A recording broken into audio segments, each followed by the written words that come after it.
Gujarat police બેડામાં હાલ સૌથી વધુ ચર્ચાનો વિષય એક જ છે. રાજ્યના નવા પોલીસ વડા એટલે કે ડીજીપી કોણ બનશે?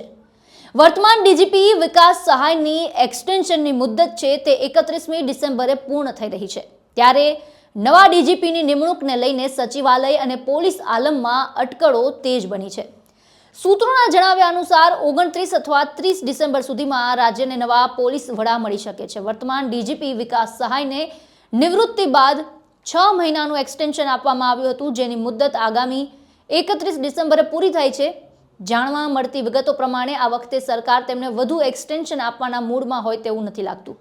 જો વિકાસ સહાયને એક્સટેન્શન ન મળે તો નવા ડીજીપી તરીકે કોની પસંદગી થશે તે એક મોટો પ્રશ્ન છે.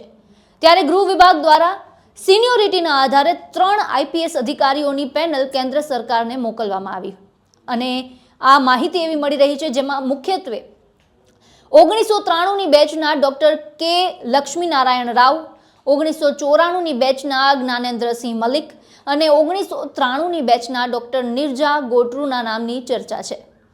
જે પ્રકારની ચર્ચા છે તે મુજબ સૂત્રો કહે છે કે ડોક્ટર KLN રાવ નવા ડીજીપી બને તેવી પ્રબળ શક્યતા છે.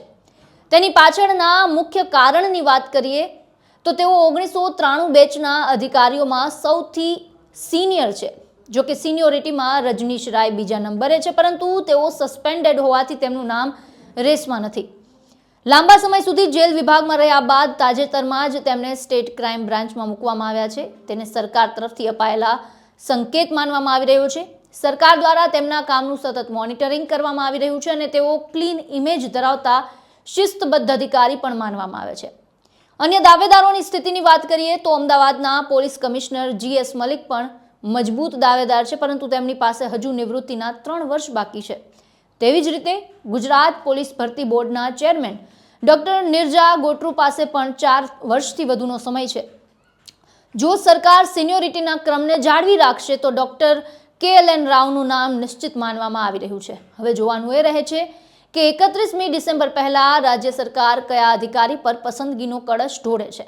આપના શું વિચાર છે આ સમગ્ર મુદ્દાને લઈને? અમને કોમેન્ટ બોક્સમાં જણાવો અને અમારી ચેનલને સબસ્ક્રાઇબ કરવાનું ભૂલશો નહીં.